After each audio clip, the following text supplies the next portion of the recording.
Pleasures are like salt water. The more you indulge, the more thirst increases. Abandon at once those things which breed clinging attachment. This is the practice of bodhisattvas. Whatever appears is your own mind.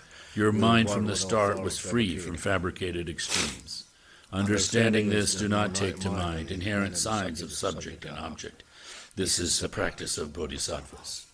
When you encounter attractive objects, though they seem beautiful like a rainbow in summer, don't regard them as real and give up attachment.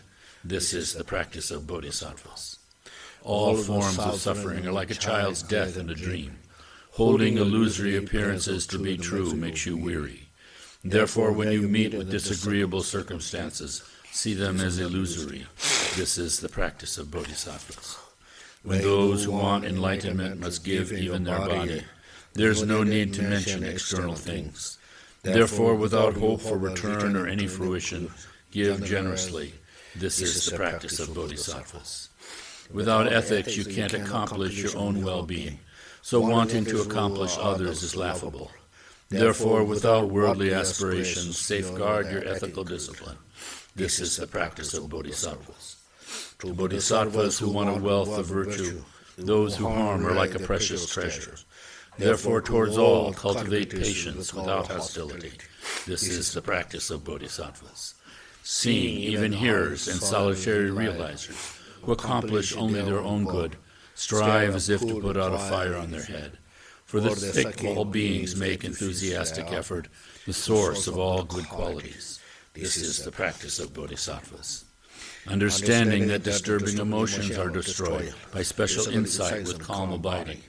Cultivate concentration which surpasses the four formless absorptions. This is the practice of bodhisattvas. Since the five perfections without wisdom cannot bring perfect enlightenment, along with skillful means, cultivate the wisdom which does not conceive three spheres as real. This is the practice of bodhisattvas. If you don't examine your own errors, you may look like a practitioner, but not act as one. Therefore, always examining your own errors, rid yourself of them. This is the practice of bodhisattvas. If through the influence of disturbing emotions point out the faults of another bodhisattva, you yourself are diminished. So don't mention the faults of those who have entered the great vehicle. This is the practice of bodhisattvas. Reward and respect cause us to quarrel, make hearing, thinking, and meditation decline. For this reason, give up attachment to the households of friends, relations, and benefactors. This is the practice of bodhisattvas. Harsh words disturb the minds of others and cause deterioration in a bodhisattva's conduct. Therefore, give up harsh words which are unpleasant to others. This is the practice of bodhisattvas. Habitual disturbing emotions are hard to stop, counteractions. Armed with antidotes, the guards of mindfulness and mental alertness destroy disturbing emotions like attachment at once, as soon as they arise. This is the practice of bodhisattvas. In brief, whatever you are doing, ask yourself, what's the state of my mind?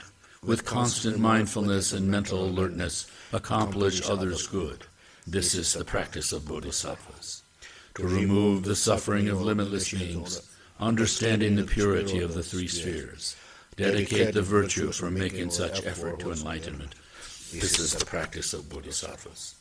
For all who want to train on the bodhisattva path, I have written the 37 practices of bodhisattvas, following what has been said by the excellent ones on the meaning of sutras, tantras, and treatises, though not poetically pleasing to scholars, owing to my poor intelligence and lack of learning. I've relied on the sutras and the words of the excellent, so I think these bodhisattva practices are without error. However, as the great deeds of bodhisattvas are hard to fathom for one of my poor intelligence, I beg the excellent to forgive all faults, such as contradictions and non sequiturs. Through the virtue from this, may all living beings gain the ultimate, conventional, altruistic intention, and thereby become like the protector Chenrezig, who dwells in neither extreme, not in the world nor in peace. Yeah. Good morning.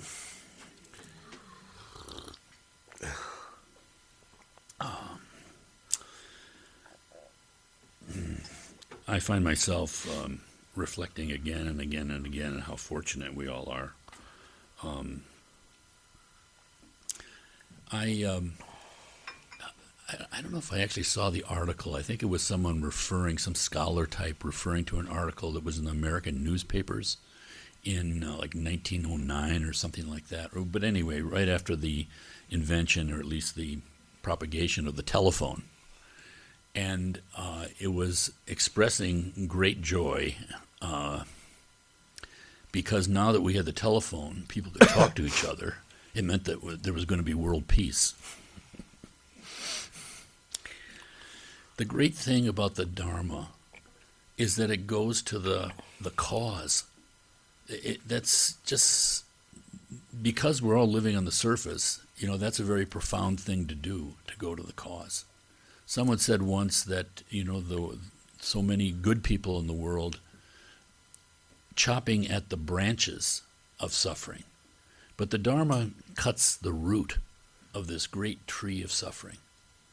It's really inconceivable, the vastness and the profundity of it.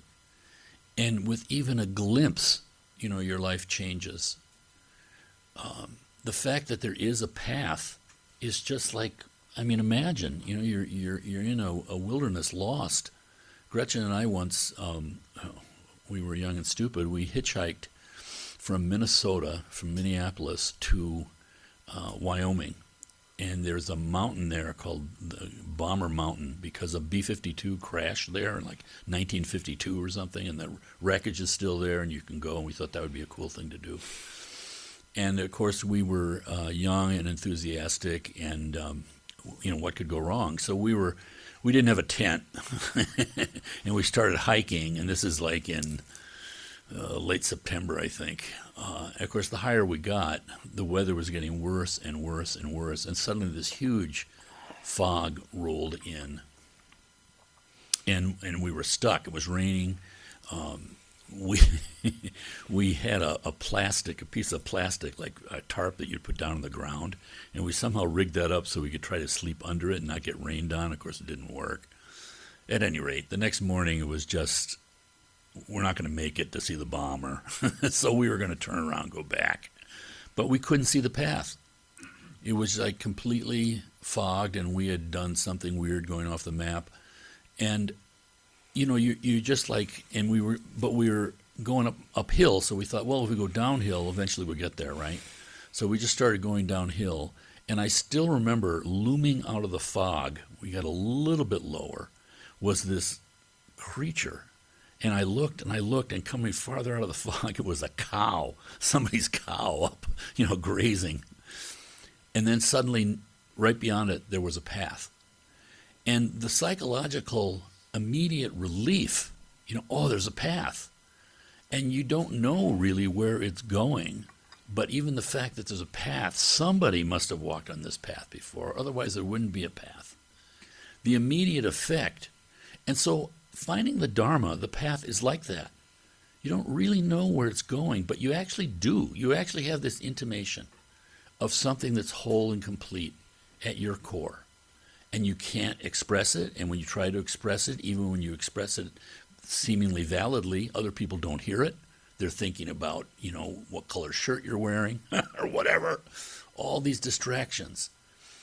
And so you have enough relief that, well, I'll give this, a chance. I'll give it 5 minutes of my day to meditate and then to start learning. And slowly, like they say, the Dharma will never let you down. The Buddha said, my Dharma is beautiful in the beginning, beautiful in the middle, and beautiful in the end. And so you keep going on the path, because the path itself is this process of examination, of awareness, mindfulness, of a critical mind, not a stupid, cynical mind that's looking for every reason to tear everything down, but rather the kind of sensible mind, like wants to make a cake. You're trying to do something positive. And so therefore your critical mind is a positive feature because you're getting the obstacles out of the way. And that's what we experience. And it is so amazing. If you think, you start to get a sense of the vastness of the mind just through our own stumblings. If you look I would guess there is nobody in this room who's like 18 years old and is like looking through some sort of dictionary or something and say, hey, Drika and Kagyu, Tibetan Buddhism, that's really what I want to do. Ain't nobody doing that. I've been doing this a long time, and I have the blessings of having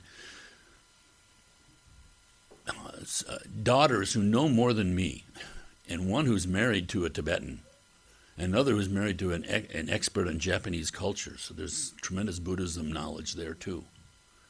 And after all this time, I feel like a beginner on the path. And yet we have this outline. It's so completely helpful. I really believe myself that, think of the situation the Tibetans were in. There they are. They're like the conquerors of Central Asia. Amazing. They conquered the capital of China. The Chinese emperor gave his daughter to a Tibetan emperor as like a peace offering. You can go to Lhasa today. There's still a stone statue there in front of the holiest temple of Tibet, the Jokang, that recognizes the peace agreement between this Tibetan emperor and the emperor of China. So this has been going on a long time. And you think how much trial and error has happened in that time. You can't find any kind of mistake that the Tibetan people didn't make in one way or another. And yet somehow, they kept true to the Dharma and have this remarkable gift. They suffer this historic tragedy, their country being taken over. And what happened? It's like one American teacher said, China thought they would smash Tibet by hitting it with a hammer. But what they didn't realize is that the Dharma in Tibet is like a ball of mercury. You hit it and a million little balls went all over the place. These great Tibetan lamas come to the West, come to our country. You never hear them doing the victim mentality thing, although they're qualified to do it for sure. Instead, out of their great tragedy, they have been sharing the Dharma. There's no greater example of bodhicitta. That they're actually walking the walk, and not in some sort of, tight-jawed way that this is so painful for me, it must be good, and I don't really want to be doing this, but what the hell, someone told me I had to. It's because they see the value, It's like you do something wonderful for your child. You know from your own experience, now it's good, so it's going to benefit, so you do. It's completely pure. It's what really the basis of human activity is, but we get so lost. So I feel like such a beginner with this, and especially because, for whatever reason, the Tibetans are very, very, Buddhism has this happy history that they're not denying the validity of what might seem to be to a scholar to be like rival Buddhist sects or lineages. They just recognize that if it came from the Buddha, if it's been preserved in its purity, it has the ability to take you to Buddhahood. And so it's very much different strokes for different folks. But what's special, if you can say it, about what's called Tibetan Buddhism, that's really a misnomer, but what's special is that it was at the peak of Buddhist cultural development, 1,500 years after the Buddha passed away. India had been transformed. We know from historical records that 200 years after the Buddha was gone, there were Greek ambassadors from Alexander the Great's empire in Afghanistan, basically. Greek ambassadors who met with the Indian emperor Ashoka, and Ashoka was Buddhist. And they knew from examinations and from historical records of things of India at that time that there were animal sacrifices going on in India. And then we have the record of, I can't remember the name of the monk, a Chinese monk who walked to India, can you imagine, around the Himalayas, over the Silk Road and then down through Afghanistan into Pakistan and farther. Into India itself. And so this is like in, I don't know, like the 400s maybe, 600s, 200s in the modern era, but way, way, way back there. But anyway, it was like 400, 500 years after Ashoka. And lo and behold, India had become vegetarian. So the influence of the Buddha, without any cell phones, without any fax machines, without any online stuff, is so much greater than the invention of the telephone. And what was that was transmitted? It's the Dharma. Now, we're so fortunate as Americans because somehow it has, not just Americans, but it's so fortunate somehow the conditions have come together that there is this transmission seemingly happening. So we're doing our best, to meet it because it's just many pitfalls in our human mind. We see this with our meditation. I mean, good grief. Can't meditate for 5 minutes with the mind going wild. It's a tremendous thing. But the knowledge that there's something valid there is immediately the mind calms down. With just hearing about the truth, the mind calms down. And then the analysis of all of this, it becomes even more stable. And then with meditation, it becomes greatly stable and eventually liberation. So we're exceedingly fortunate, and that's why we've done what we've been doing here, everything. We've had tremendous blessings to this place. And that's why 7 years ago, after my daughter told us about, she was in India and had met and knew Khenpo, we said, let's get somebody here, because it's so completely helpful to have someone who has the full range of the transmissions. And so all of this is like laying the foundation so that one can go as far as one can go. And I'm just amazed again and again and again. This is from Shantideva. This favorable moment, so hard to obtain, has arrived, leading to the achievement of man's well-being. If it is not utilized advantageously now, will the opportunity ever come again? As lightning is seen brightly for an instant in the darkness of a clouded night, so perhaps for once the thought of the world may be turned by the gesture of the Buddha to good things for an instant. Indeed, goodness is weak, but the power of evil is always great and very dreadful. By what other goodness could evil be conquered if there were not surely bodhicitta, the thought of enlightenment? This benefit was discovered by the greatest sages after reflecting for eons on the problem. Thus happiness was heaped upon happiness, and happiness overflows to the immeasurable flood of humanity. Never is the thought of enlightenment, never is bodhicitta to be relinquished by those who are desirous of escaping the hundreds of sorrows of existence, by those who are desirous of assuming the suffering of beings, or by those who are desirous of enjoying many hundreds of pleasures. The wretched one who is bound by the fetters of existence instantly is proclaimed a son or daughter of the Buddhas. He or she becomes worthy of being praised in the worlds of men and of immortals when bodhicitta has arisen. We've got tremendous support, and the fact that we have come together in this completely spontaneous and unfabricated way. And what arises out of this, that we actually have qualified teacher and the connection. So this morning, look at Khenpo's sister gave me this shirt. It's a small thing, but the support, the connections that we have, all of this is stable. You meet people that you don't even know. Like if you go to Arizona, any one of Garinpoche's different places. Some of us were down in Queens when His Holiness was giving the POA transmission. 3,000 people. Everybody was like members of the same family. Nobody knew anybody.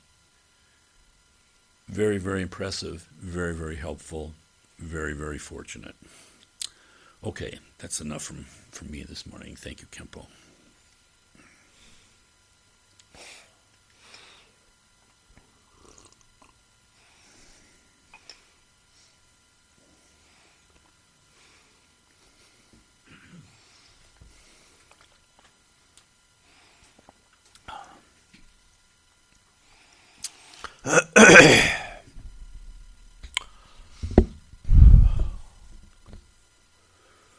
Okay. What I'm saying, I forget. Oh, grand rising. Huh? Grand arising. Yes. This word using for spiritual things, for dharmic things, grand rising.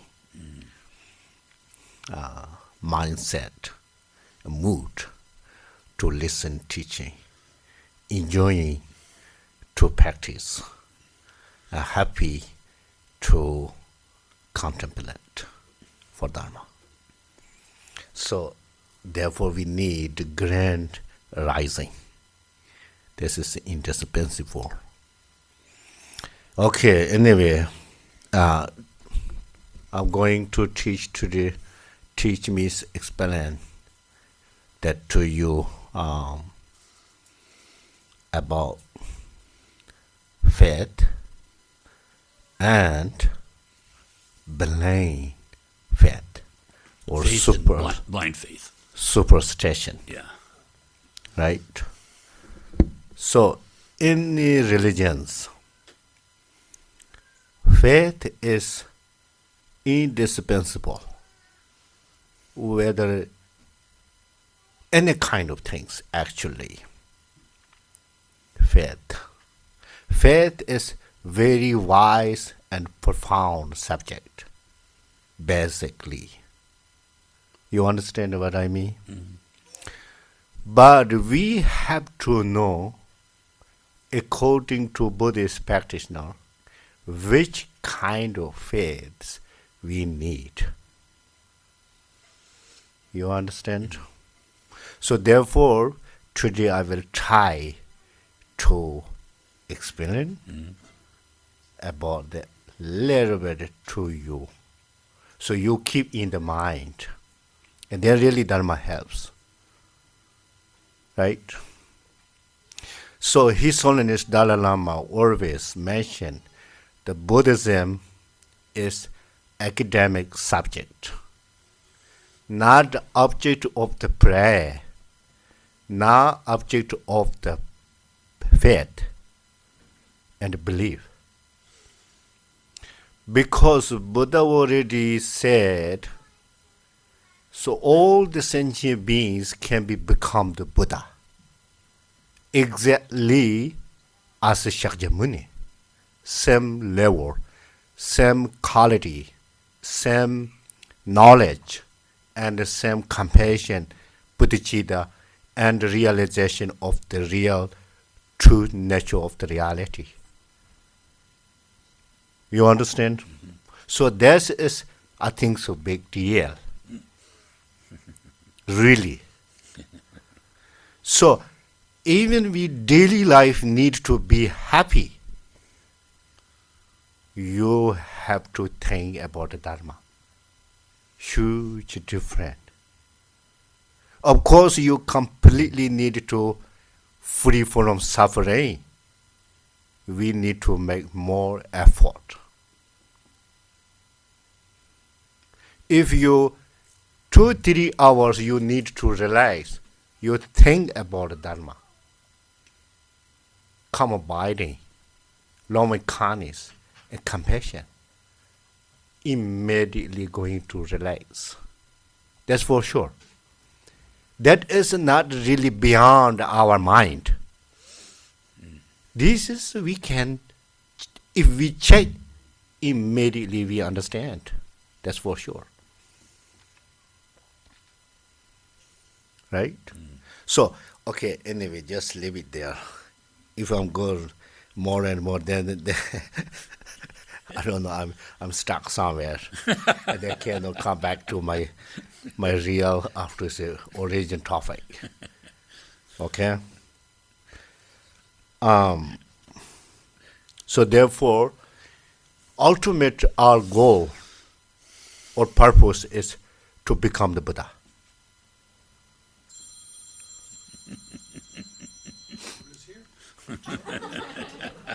Huh?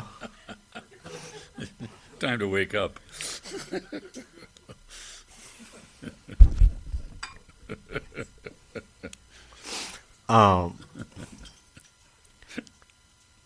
The main purpose why we need to become the Buddha, because we took the Bodhicitta vows, we need to help for others.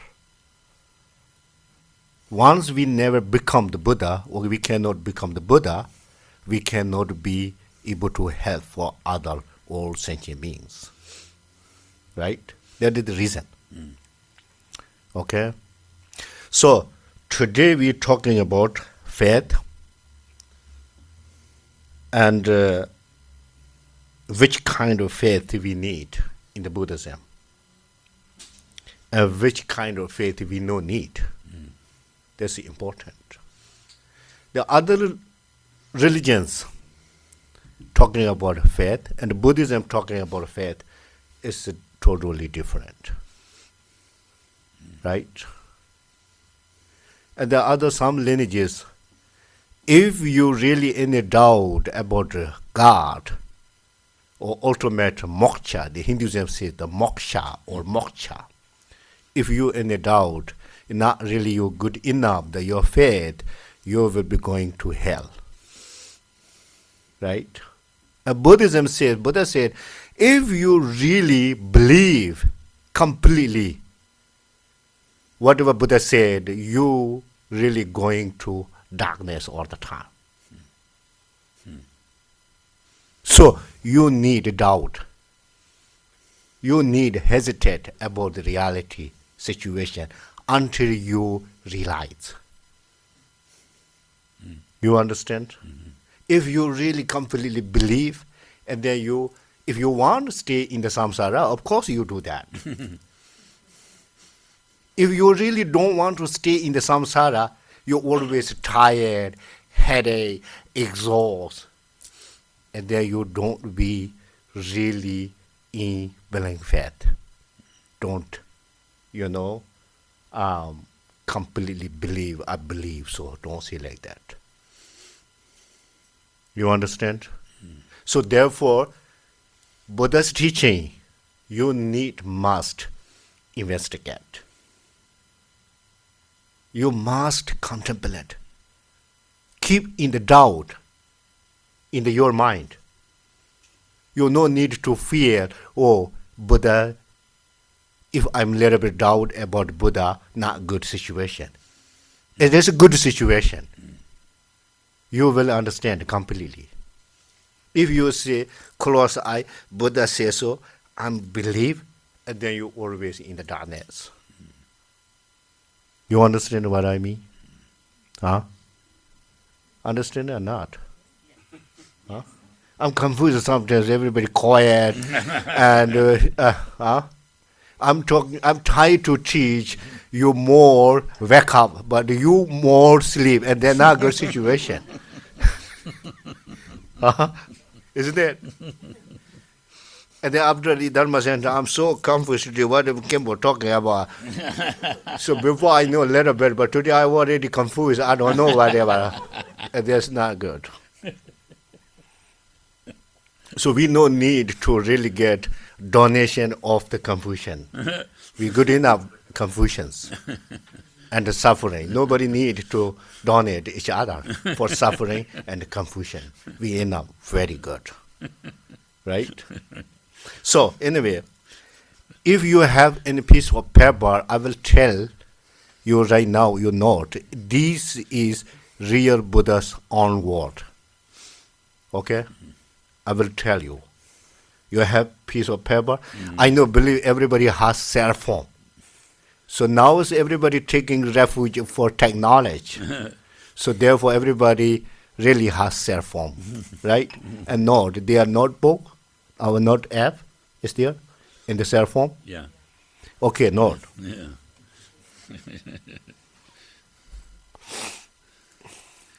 Everybody knows gold, the precious gold. Golden, everybody like golden. Everybody need gold. Everybody needs gold. Everybody knows gold, Yeah. right? Yeah. So if you want to buy the gold, what you need to know? Very expensive gold. Do you know how to check the gold, the real gold or fake gold? How much need to do to recognize the real gold? You know, Paul? I know from the story, yeah. You know, everybody knows. Well, if for me, if the yellow color, for me, if I say this is yellow color, you see, then I say this is gold, real gold. You believe me? Okay, $100,000. Okay, and then you say, okay, thank you. You can buy it. If that's not really gold, then what do you do? Huh? And then when you get back home, and you check, not gold, and then what do you happen? I'm very much suffering. Can be crying. Oh my God! Why me? Then you question, why me? Why me? Of course, why you? Why not you? You did wrong. That's just a karmic cause. Nobody doing. Nobody did that. You did. Because when you see looks like yellow color, you jump into it. Without the chicken, you pay the money. Right? That is called the superstition. Right. You understand what I mean? So, the gold, if you want to really know real gold, 3 things need to do. First, need to burn with fire. Okay? A second thing, you need cut by scissor or knives. Tiny bit. You understand? And third one, you need what is called grind. Ground or grind? Pound. Grinding Grinding. or Pounding. rabbit. Rubber? Or something. Yeah, pounding. This is like this. Yeah. Like polish. Ah. Is there any fake things coming or not? So these 3 things, if you go through these 3 things, and then you see the gold and then real gold. Then no need doubt. Then after that, you really, you can believe. You already done 3 things process. Process, right? Process. So similar these 3 things, how to we combine with the Buddhism. So first, the burn is you need to listen. And second, cut up you need to contemplate. And third is grand is you need to meditate. These 3 things. So after that you will get spontaneously. You no need to ask anyone. Right? If somebody say this is not good, and then you won't believe, you already realize. That faith is called the conviction faith. Conviction. Yeah. Conviction. Faith Conviction. of conviction. Unchangeable faith. Like water. Like diamond. Water, everybody knows water, right? Water clay, water master, huh? Everybody likes water. Right. Water yana. Yeah, really. So we can say water teacher, water disciples, water guru, water student. All, huh? Oh yeah, you can be tell. Water sky, if you think. Right. So the Vajal, really, Vajal means unchangeable, indestructible, very stable, like deep down of the ocean. The real deep down in the ocean, there not goes gun, arrow, right? Everybody knows, right? Yeah, arrows can't get there. Yeah. Guns can't Similar. reach there. Okay, these 3 things Buddha said, like a gold that is burned, cut, and grinding. Thoroughly examine my words. This is Buddha's own word. Okay, you writing down already? In the keep, huh? okay, like gold that is burned, first burning, okay, second is cutting, and third one is grinding, huh? Grinding. Grinding. How to say? Thoroughly examine my words. Thoroughly examine my Thoroughly words. examine my words, okay, and then accept them after that, and not out of respect for me. This is main reason. So the Buddhism not for respect the Buddha. The Buddhism we need to know reality. So if we know reality or truth of reality, and then we have no more suffering, complicated, worry, anxiety, depression, stressful, complicated, tricky, right? Tired, exhaust, headache, stomach, all the gone. You need that? Huh? You need that? We need that or not? Huh? Huh? Yes, right. Then what do we need to do? We only you good enough for believe? I believe that. And then not enough. Then we need to practice. We need to study, listen, contemplate, and meditation. As much as we can. There's no any limitation, depending your time and your mood. You think if you need to be happiness, you do. If you say, okay, some sort of suffering is okay, I'm enjoying some suffering, and then you don't need to do really, just good enough. Enjoying whatever you enjoying, then you can enjoy it. That's for sure.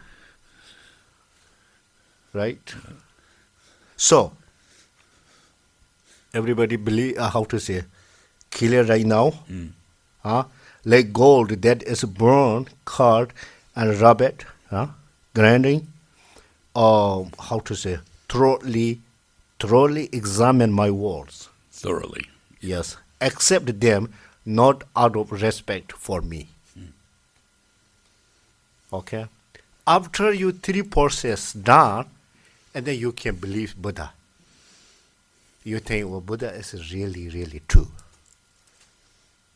Because you can see I realized, and you can see I experience, I had experience. I realized or completely. So therefore, now I believe Buddha. I have really unchangeable faith to Buddha, devotions.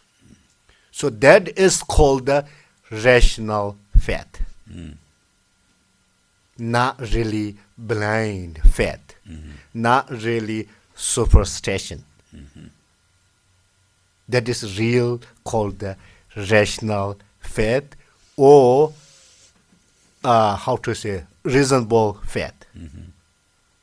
With the evidence, with the proof and reasoning. You understand? Okay? This is Buddha word. And one other word here, this word I'm just read in the, now recently they translated. Before, like 1,000 years before, not really translated this word in Tibet, because that time is missing that sutta. The sutta name is called the Kalan Sutta. Kalan is one Indian state name in the Bihar state. Uttar Pradesh. They call the Uttar Pradesh state, like New York, California, sort of like that name. The Kalan Sutta. That means Buddha taught there, that area, that is place name, put the sutta, a Kalan Sutta. So there says,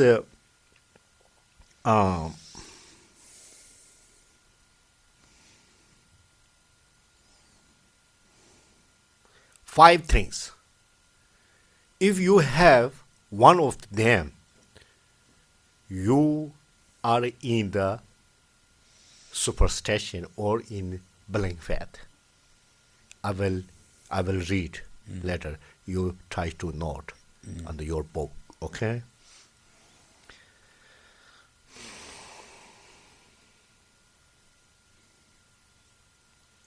First one, number one, okay, number one. Like, I believe this because it is Buddha's teaching. You don't think that way. Of course, you need to contemplate or analyze more Buddha's teaching.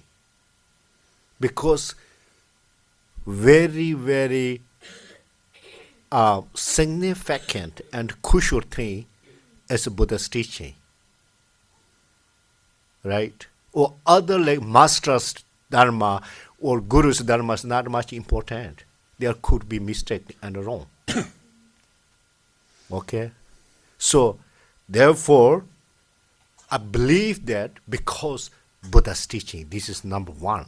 You cannot think that way. You don't do that. And you have to study. You have to contemplate. You have to listen. Teaching. Okay? And number two, I believe this because my teacher said so. And this is the second big mistake. There's nothing your teacher if they're not reality. Right? It's number two. You need to, whatever teacher says, you accept, but don't be whatever your teacher say to believe. You go back home, realize, have some cup of coffee, and sit down and open your text, iPad, whatever you read, and think about that again and again. Okay? So then your mind is really informing. Mind is not technology computer, not form. So therefore, mind limit is infinite. Yes. Like sky. Buddha always give example the mind, sky, space. You think in the sky or space is there any extremes? You think? Everybody think? Everybody idea? Sky has any extremes? Yeah. Huh? Yeah, no. Yes or no, Bob? No. Huh? Limitless. Limitless, right? Sky is no ending. I mean, no extremes.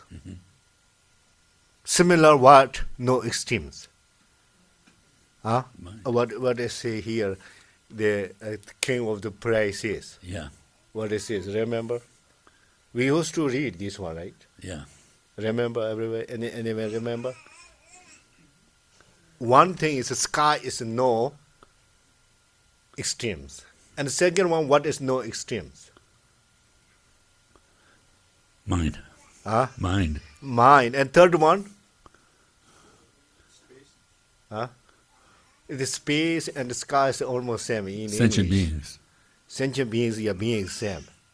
Right? Yeah. So what are?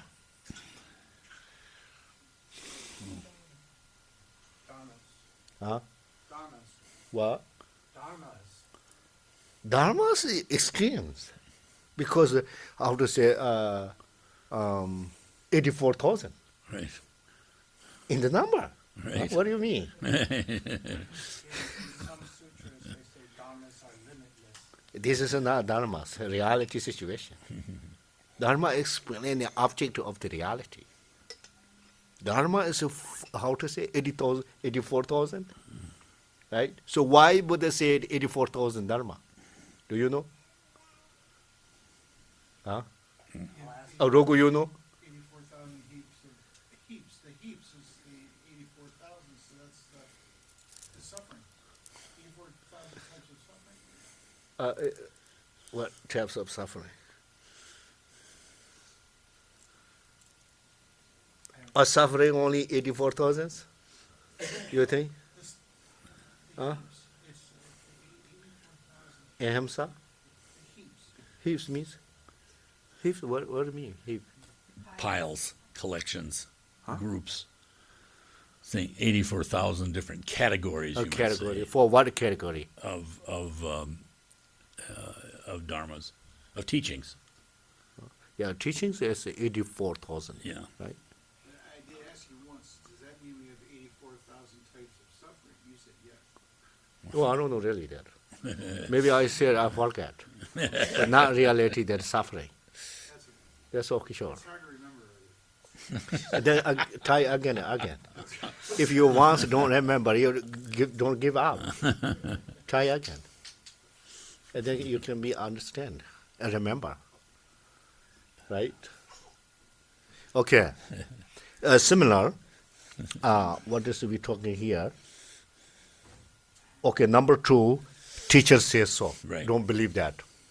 Reason is your teacher. Okay. Number 3, I believe that because many people accept that. That is not reason. Many people, million people, billion people accept. No worry. You cannot jumping into the ocean if you don't really know the swimming. Or 1,000 people jumping ocean, I need to jump in. Right? For example, for me, I don't know the swimming. If we go like Ontario, with all Sangha in jumping into it, I cannot see everybody going to jumping. I need to go to. If I'm going into the lake, what happened? Gone. That's all. Right? So therefore you think everybody accept that I need to accept. No, this is superstition. You have to know. The reason is you need to really free from suffering. That you keep in the mind. No any other reason. Then you caution yourself. If you really tired this samsara, you must keep steady. That is caution. Every day you ask yourself.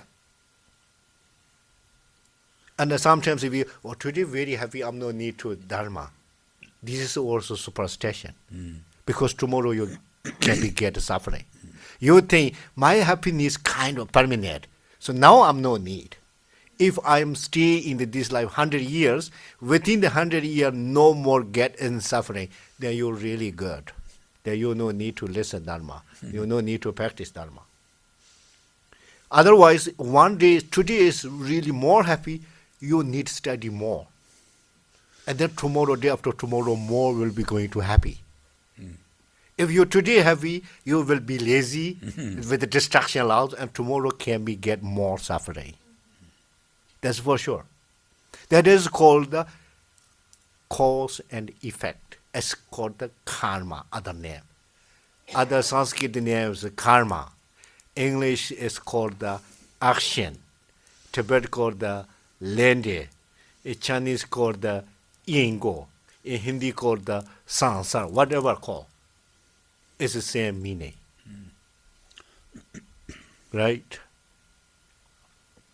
Oh, unbelievable. 6 minutes already over. I'm sorry. Now, okay, I will read this one and then we need to next time. Okay. And more detail. Number 4, I believe this because, I believe this because it has been around for a long time. That is not reason. Buddhism like 6,000, 2,600 years ago. That the not reason Buddhist is perfect. Yeah. You can believe that, not reason. Okay, long times ago, perfect. You need to stay and contemplate. And number 5, I believe this because this is my root guru say. Root guru is more than your teacher. Right? Everybody, root guru is really priority and kushors, root guru. The root guru is is using the Tandayana. Because root guru will you give your root guru will give you eyes to see the reality. That was root guru. Guru is Sanskrit in general. The definition and word meaning is different. Guru is ignorance. Ru is remover. So your guru, root guru, is a remover of your ignorance. That is your guru. You understand? Huh? And definition is heavy. 1,000 pound. Can you pick up? The which kind of heavy? Not matter heavy, not cement, not any material things, but heavy of the knowledge, heavy of the quality. In the Sanskrit, guru means heavy things. Okay, so that kind of things is if you found out your guru, that is your guru. Your guru teach, still you don't believe. And you have to contemplate more and more. Then if you get real guru, your guru will be very happy. Right? If you got real your guru, really, and fake your guru, and different. If you got really wonderful your guru will be happy if you contemplate his teaching. If you got a fake guru, if you say, I'm not really need to check for your teaching, I believe, and then they will be very happy. It's different. The real guru, if you don't contemplate his teaching, he will not happy. And the fake guru, if not really check his teaching, he is very happy. You think that way. Yeah. Okay. Like everybody loves science and scientists. For my personally, I love really scientists. Scientists basis on the doubt. But what is different Buddhism and the scientists? So little different the object. The science or scientists investigate or contemplate, check external things only. Okay? And the Buddhism both. And more investigate or analyze through the meditation inner object in mind. Right? So this is a little bit different. So now actually scientists inform, okay, sorry, now 10 minutes already.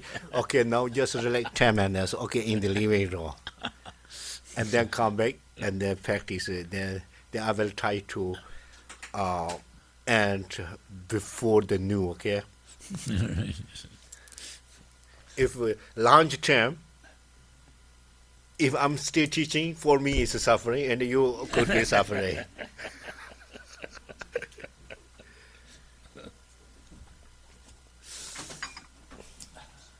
Okay, thank you.